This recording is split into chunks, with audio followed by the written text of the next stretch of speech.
भीष्म पंचक व्रत कथा 5 दिन लगातार करें, इसका पाठ होगा बेहद फलदायी। भीष्म पंचका का आरंभ 24 नवंबर से हो रहा है और 28 नवंबर को यह समाप्त होगा। भीष्म पंचक का आरंभ कार्तिक शुक्ल एकादशी तिथि से होकर समापन कार्तिक पूर्णिमा के दिन होगा। अन्य 5 दिनों तक रोजाना इस कथा का पाठ करने से व्यक्ति की सभी मनोकामनाएं पूरी होती हैं। एक समय राजा परीक्षित ने महात्मा व्यास जी से पूछा, हे भगवान, हमें कार्तिक मास की कथा आपने सुनाई, लेकिन एकादशी से लेकर पूर्णिमा तक इन 5 दिनों को भीष्म पंचक के नाम से क्यों कहा जाता है?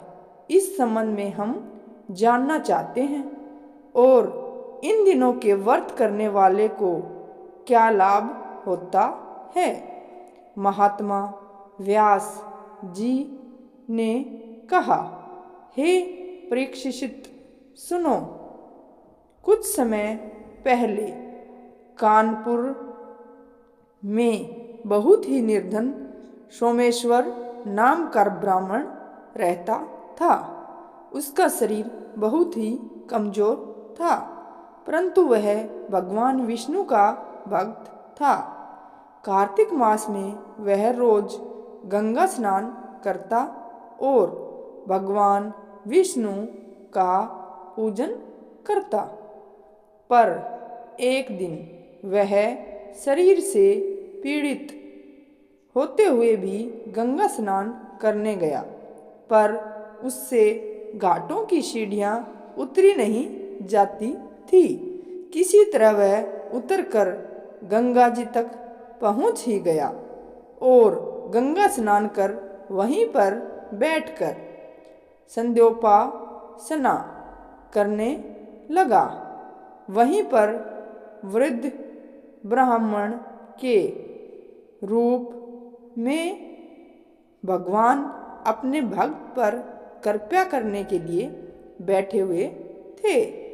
भगवान ने ब्राह्मण को बड़े कष्ट में देख करके पूछा, हे ब्राह्मण, तुम्हारी स्थिति तो स्नान करने की भी नहीं है, फिर भी तुम ऐसी अवस्था में स्नान के लिए आए हो, कहो क्या चाहते हो। ऐसे वचन सुनकर वृद्ध ब्राह्मण ने कहा, हे भगवान, मैं बहुत गरीब ब्राह्मण हूँ, इसी से लोकों में अपमानित हूँ और तकलीफ पाता हूँ। इसी कारण मैं हमेशा परेशान रहता हूँ। यदि आप कोई उपाय बता सकते हो तो मैं आपकी अपने ऊपर दया समझेगा। ब्राह्मण के ऐसे वचन को सुनकर भगवान रूपी ब्राह्मण ने कहा, हे ब्राह्मण, सुनो, यह कार्तिक का महीना चल रहा है।